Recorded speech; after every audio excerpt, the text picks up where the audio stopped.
caveman, let's call him Grok, trying to get in his reps? Is he lifting a giant boulder, or maybe doing pull-ups from a tree branch? It's a funny thought, but it actually gets at a really interesting question. When did humans start working out? Not just for survival, but for fitness.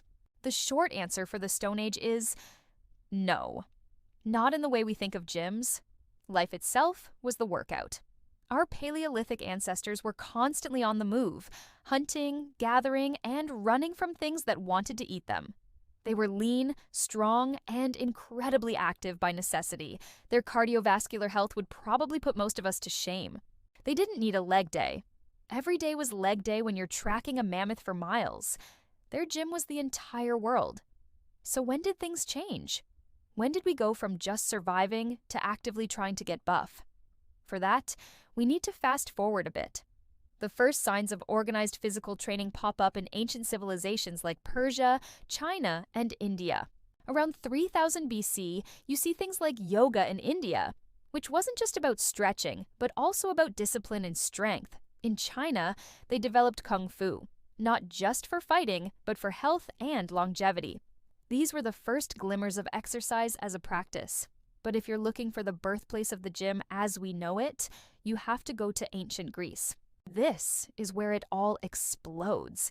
The Greeks were obsessed with the human body. They valued physical perfection just as much as intellectual brilliance, and they invented a special place for it, the gymnasium.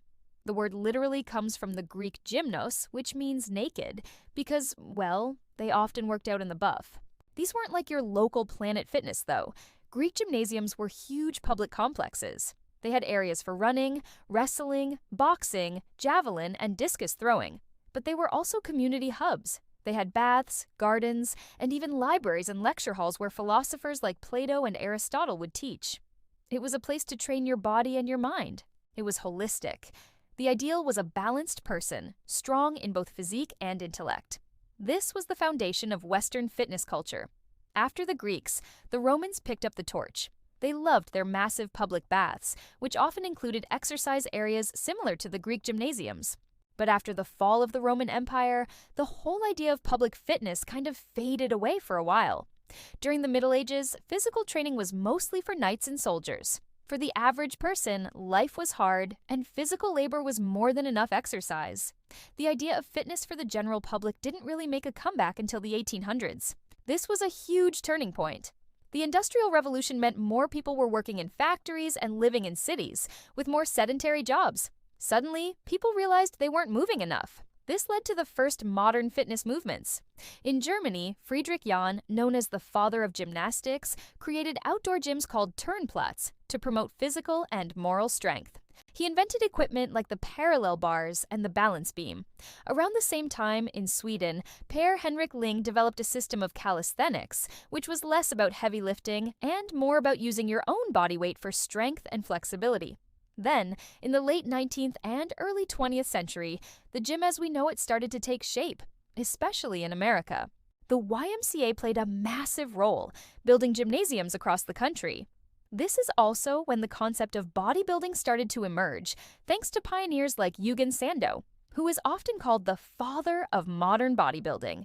He was the first fitness celebrity touring the world to show off his physique and selling exercise equipment. The 20th century saw fitness become a full-blown industry. We had the Jack LaLanne era in the 50s, bringing fitness to television. Then the jogging craze of the 70s, the aerobics boom with Jane Fonda in the 80s, and the rise of the mega gyms we see today.